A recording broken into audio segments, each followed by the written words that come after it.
Hello YouTube, it's Uncle from Reloaded, here with something a little bit different. So we'd look today at what's a fairly common Town Hall 10 base layout still, the ring base, and just talk generally about attack strategies for 3-starring this base, and then we'll look at some example attacks as well. So let's get straight into it. We'll start off by looking at this. It's a blueprint, sort of a generic blueprint for a ring base, and the whole point of this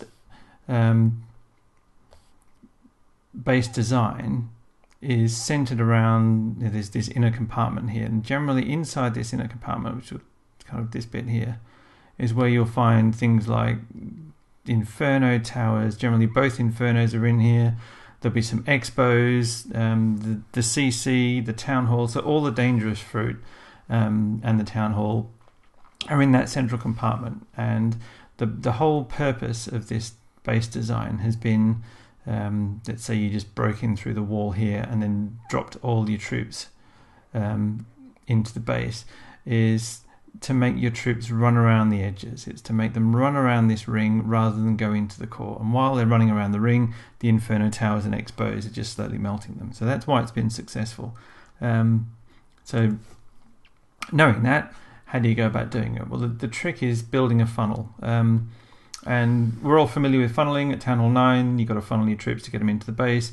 The difference seems to be at Town Hall 10 and 11 is that you have to funnel inside the walls as well as outside the walls. And what I mean by that is you have to break this inner ring. So if you imagine this base here, where we've taken out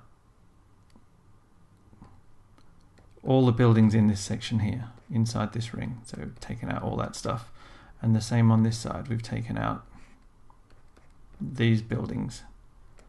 They're all no longer here. Okay, so they're all out of the way. And then you drop your troops in, and then you break in through this wall and you drop, say, your mass Valks. The Valkyries are going to take out these buildings here, and then where are they going to go? If you've got a jump spell ready for them here and they've taken out these buildings, the next closest thing is going to be to go into the core. So that's what it's all about. It's about funneling inside that first layer of walls, so that when your Valks or whatever it is, whether it's bowlers, Valks, go wipe, doesn't matter, when you drop it in, it goes where you want. So that's one way of doing it. Let's just clear a lot of that stuff out. The other way of doing it is kind of in reverse, and sometimes you can come in through each side and build a funnel by taking out a set of buildings like this and come in through here and take out a set of buildings, like this, with the ultimate goal of coming in from a corner with your troops. And again, if all these buildings in white are gone and your troops come in, once they've taken out these buildings here and you've got a jump spell for them, where are they going to go? It's always going to be closer, because troops generally run to the closest building, unless they're a troop like a hog that has a preference for defenses, in which case they run for the closest defensive building. But things like Valkyries and bowlers just attack whatever's closest.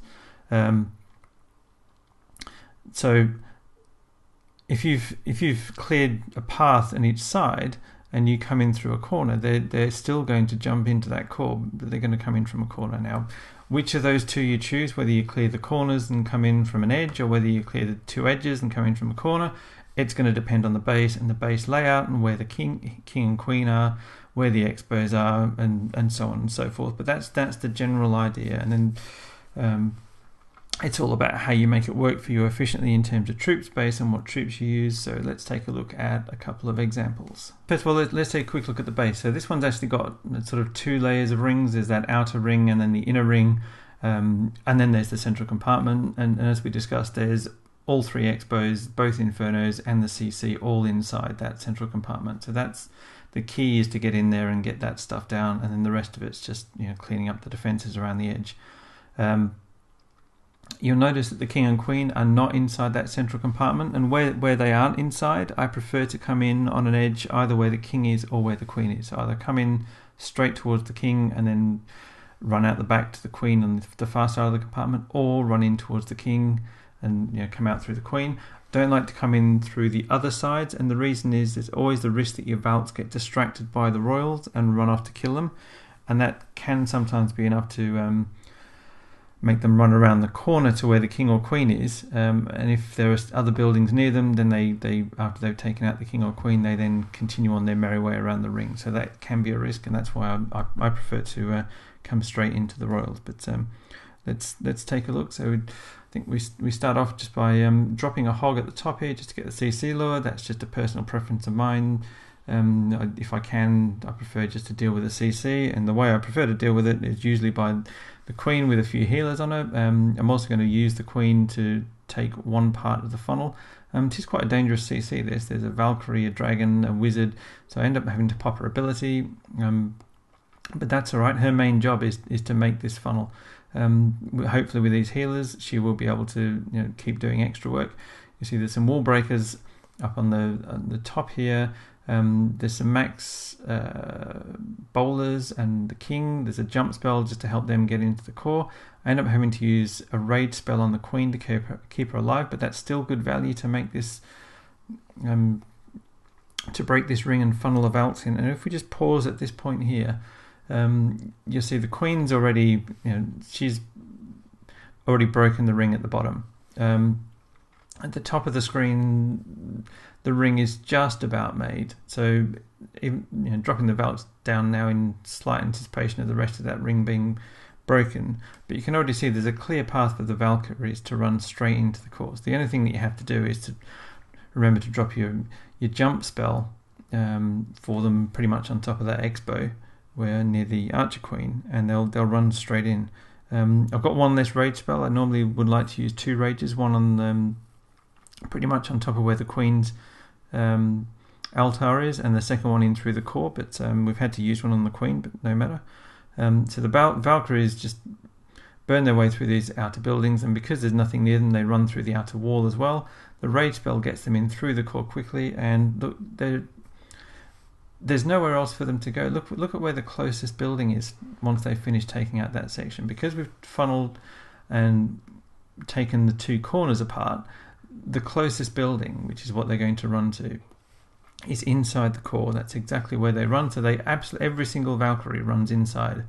Whilst there isn't a rage spell for them there, I do drop a heal.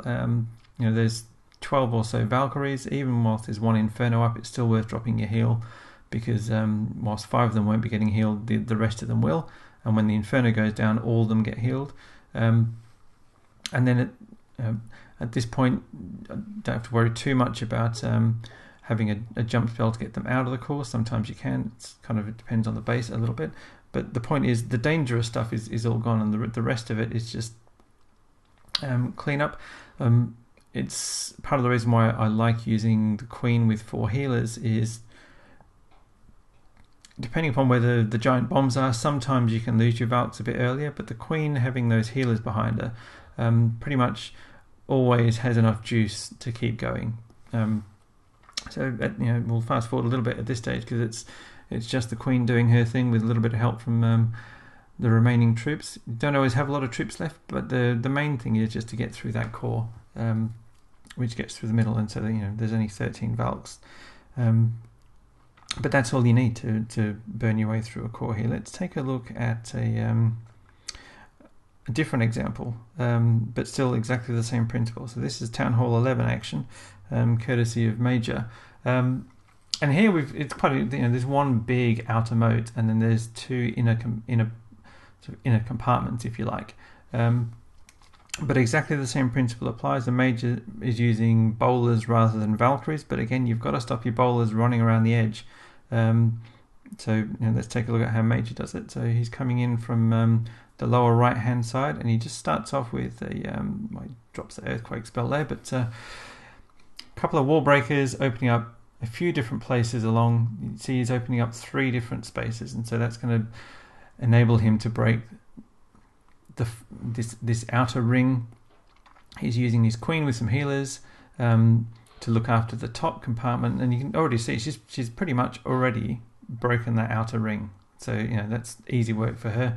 And then a golem and some wizards at the bottom, just to make the funnel at the bottom. It's it does take a little bit of time, but it's so worthwhile, because if you don't do this, your troops will run around, and that's never a good thing.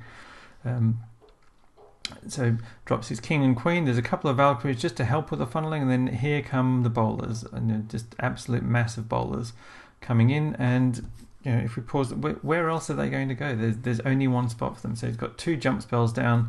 There's a rage here, and bowlers under rage are just quite interesting to watch. So really nice job, funnels all his troops into the core. I'm guessing, I don't know much about Town Hall 11 attacking, but I'm guessing the plan is always to pretty much run in towards that Eagle artillery, and from there it's all about the Infernos next.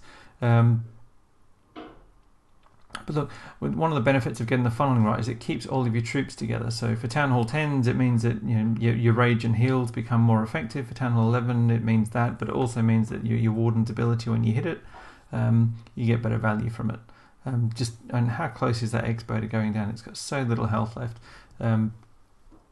which is a bit of a shame, as we'll see a bit later on in the raid. So there's not that much left. There is, however, a couple of balloons which are going to cause him some challenges a bit later in the raid, but his queen went down because she did get targeted by an Expo, but that just made the healers peel off, and now they're healing up the Warden and the bowlers. We'll fast forward a little bit here because in this case he's got an absolute ton of bowlers left over as they come along and do their thing, just taking out those remaining defences. There's not very much left at all. Those balloons do eventually take out the Warden, and unfortunately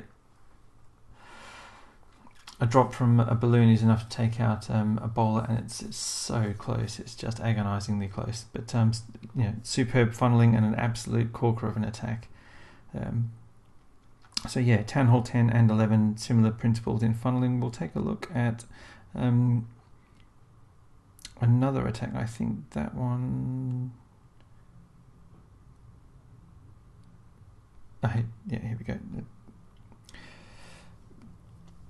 One more ring style base attack, and then we'll take a look in a separate video at some compartments, which is the other attack we're going to look at from this war. So here it's still a ring style base. It's a little bit different in that not all the rings are continuous, but the same principle applies. If you don't control where your troops go, they will still run around these smaller sections of rings, and that's still... So when I look at this, I just see there's 2 outer rings and 1 central compartment, and a couple of the rings happen to have some sections in them, but they're still ring style bases. So again, get the CC lure. I can't remember what I'd do with it. There's a slight pause whilst there was some thinking time involved in what to do with the CC. Again, Archer Queen and a couple of poison for the CC. Now, I do something a little bit different here because you can make use of where some of these walls are to help build one side of the funnel, because the troops don't always burn through a wall if there's an easier path. So the queens help take the top section of this outer compartment. There's a golem and some wizards are going to help hopefully push a bit deeper into that second ring. That was the idea, was take out the air defense and elixir storage, and then just come in through the Valks. Now the jump spell placement here is critical. So if we just pause, notice that the jump spell gets the Valkyries from the outer compartment into the second layer in and into the central core, but it doesn't get them to where that it hasn't touched where the cannon is at the bottom, and that's to stop the Valkyries running into that lower compartment and running along the edge. So the only places they've got to go is through the jump spell to where the wizard tower and the gold storage is, and then from there either around that base, around that ring, because I haven't quite got the funnel right, or into the core. And it just turns out that what they choose to do is stray in through here, take on the king and the queen, and I do get a little bit lucky because a group of them choose to go through the core, and there's enough of them in the core when they're under rage to keep pushing through, and 1 or 2 of them ran the outside. But once you've taken that core out, you already see there's not much left on the base. It always just seems that it's kind of, once that core's gone down, you've gone out through the back, there's just a bit of cleanup. Then it's just a question of how much troops do you have, and have you got enough to get the cleanup job done. And on this occasion, there was enough. We will just fast forward a little bit here whilst we watch. So that's kind of a couple of different examples of funneling. We'll watch one more from a different war, so just bear with me whilst we switch videos, and then we'll wrap this video up. Alright, welcome back. Let's check out the replay and see what happened in real life. The other thing to maybe talk about is no plan ever survives contact with the enemy, as it were. So no, I don't think any of these really work according to plan, but it's just having a general plan in mind. So the Archer Queen's coming down. She's under quite a lot of fire here. She's got 3-point defense focused on her. Have to keep a bit of an eye on her health. Pop the ability, just knowing that once she's got these few defenses down, there'll be nothing left. The golems come in on the other side. Meanwhile, it's got the CC lure. You can already see that the Queen has funneled the bits that she wanted to. She went the opposite way to what I wanted her to here, which is kind of a bit of a pain. But the King, the Golem, and the Wizards have done the job they needed to. The Valkyries are all running in. The healers have actually switched targets, and they've switched onto the Valkyries, which sometimes works out quite nicely. Rage spell in the core. The Valkyries just absolutely shred that central section. Heal spell just to help keep those Valks up a little bit, and here a couple of hogs just to help out with the Archer Tower. And it just turned out to be, by luck more than by design. The healers have managed to stay away from any of the air defenses, so they're doing a lovely job of keeping some Valkyries alive in the core. They happen to be healing a hog just by coincidence. But the hog gets vaped by a double giant bomb. The Queen does eventually go down because she hasn't got the healers on her. There's a couple of Valks split up and use a couple of last wall breakers just to help them get in to take out that cannon, just to help speed things up a little bit. But yeah, once the defenses have gone down, you know what's happening. So I genuinely don't mind if the healers switch onto the Valks. I generally prefer it's a little bit later in the raid than that. But that's just what happens when the Archer Queen walks the opposite way to what you expected. That's just how it goes. So that's the general plan. Send something down each side. Build your funnel. Send something down each side. Hope that helps. Hope it helps with your own attack planning, and maybe gives you some ideas of your own. So thanks for watching. Hit like, comment or subscribe, and clash on.